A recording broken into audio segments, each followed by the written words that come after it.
Hello and welcome to the latest episode of Stay Hungry, and I'm going to share some top tips for making your Facebook ad copy work better for you. Facebook ads are awesome, or rather they can be if you know what you're doing.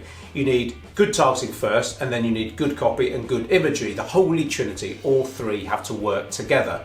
There's no point having a brilliant ad but it's served to people who are unlikely to buy off you. And there's no point targeting the right people but with a poorly constructed message. And a large part of this is copywriting. Just because everyone can write doesn't mean they can write effective sales and marketing copy. Now, number one is attention to detail, and yes, I literally do mean spelling and grammar. It might seem no one gives a shit about it anymore, but many of your potential customers will. They might not care about spelling and grammar generally, but when it comes to parting with their cash, who would they rather trust?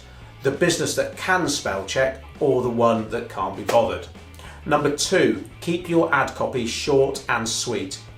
Most people will be seeing a Facebook ad on their phone. This will cut off any long-winded copy, and if you haven't hooked them enough into pressing continue reading, well, they won't.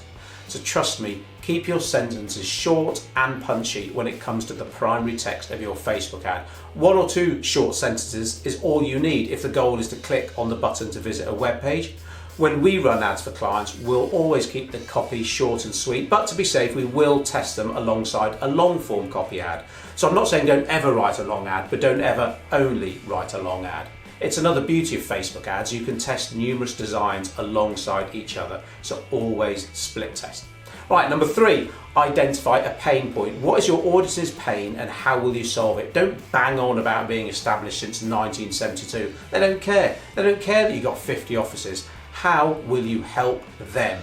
So you could lead your ad with questions such as, are you struggling with? Do you find that? Isn't it annoying when?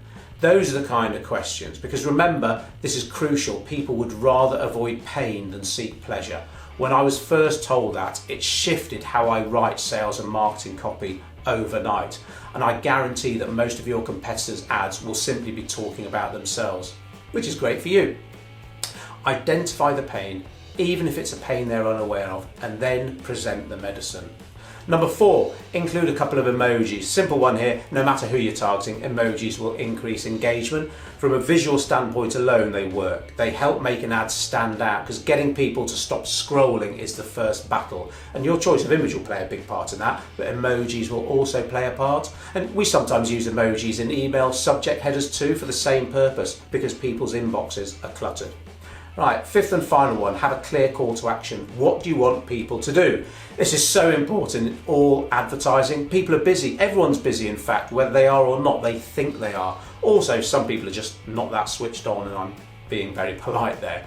Whether you want people to call, click, send a carrier pigeon, make that clear, and why they should contact you rather than Bob down the road. If you're running an offer, make the deadline clear. And you have to have a deadline, otherwise there's no impetus for that person to take action.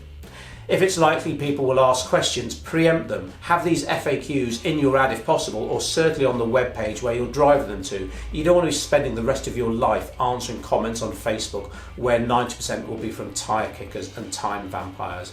If your goal is to get people to telephone, bear in mind that lots of people don't like calling, especially cold. It's terrible, I know, but it's a fact. Solely giving the telephone as an option will reduce your number of inquiries. As I mentioned before, there's no point in SME being on Facebook. If they're not using Facebook ads, they simply won't get enough traction. You'll be standing on the edge of the Facebook dance floor rather than moonwalking through the middle. If you'd like to know more, book a discovery call with me or Joel at codebreak.co.uk. So stay safe, stay hungry.